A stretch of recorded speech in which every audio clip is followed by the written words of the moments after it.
কোনো বর্গক্ষেত্র তার কর্ণের উপর অঙ্কিত বর্গক্ষেত্রের কত গুণ।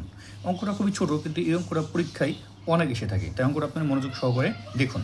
এই এমসিকিউ টাইপের অঙ্ক এ আছে সমান, বি অর্ধেক, সি দ্বিগুণ, ডি 3 গুণ। আসলে কত গুণ হবে? তো এই অঙ্কটা করবো। আমরা কি জানি বর্গক্ষেত্র কি আছে প্রথমে বুঝে নেন। কোনো বর্গক্ষেত্রে তার কর্ণের উপর অঙ্কিত বর্গক্ষেত্র, তার বর্গক্ষেত্র লাগবে, কর্ণের দৈর্ঘ্য লাগবে।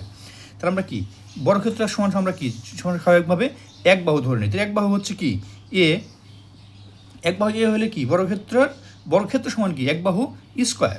তাহলে আমরা কি দিলাম এক বাহু স্কোয়ার, আমরা পেয়ে গেলাম হচ্ছে বর্গক্ষেত্র পেয়ে গেলাম, ঠিক আছে। এখন বলছি তার কর্ণের উপর অঙ্কিত বর্গক্ষেত্র কত গুণ। তার বর্গক্ষেত্র যদি এক বাহু এ হয়, তাহলে কর্ণ কি, কর্ণ হচ্ছে √2a, এটা হচ্ছে কর্ণ। তাহলে কি হচ্ছে বর্গক্ষেত্রে কি বলছে কর্ণের উপর অঙ্কিত বর্গক্ষেত্র কত বলতে, তাহলে কর্ণের উপর অঙ্কিত বর্গক্ষেত্র মানে কি, তাহলে কর্ণের উপর স্কোয়ার। এগুলো আলাদা আলাদা লিখে, যদি এমসিকিউ টাইপ জায়গা কম থাকে, যদি একই লাইনে বারবার করার চেষ্টা করতেছি, ঠিক আছে। তাহলে এটা সমান সমান কী হবে, এটা তো বর্গক্ষেত্র থেকেই যাবে, বারবার পরে লিখতেছি। তাহলে কী হবে, √2 স্কোয়ার থাকলে হয় 2, আর এটা হচ্ছে a স্কোয়ার, ঠিক আছে। আর এর পাশে কী আছে বর্গক্ষেত্র যেহেতু, তাহলে a স্কোয়ার আমরা রেখে দিচ্ছি।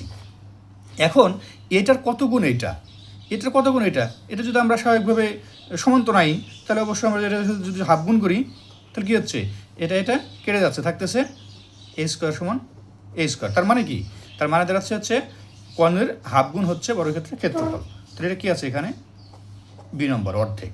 এটাই হচ্ছে উত্তর। খুবই সহজ। ধন্যবাদ সবাইকে, ভালো থাকবেন।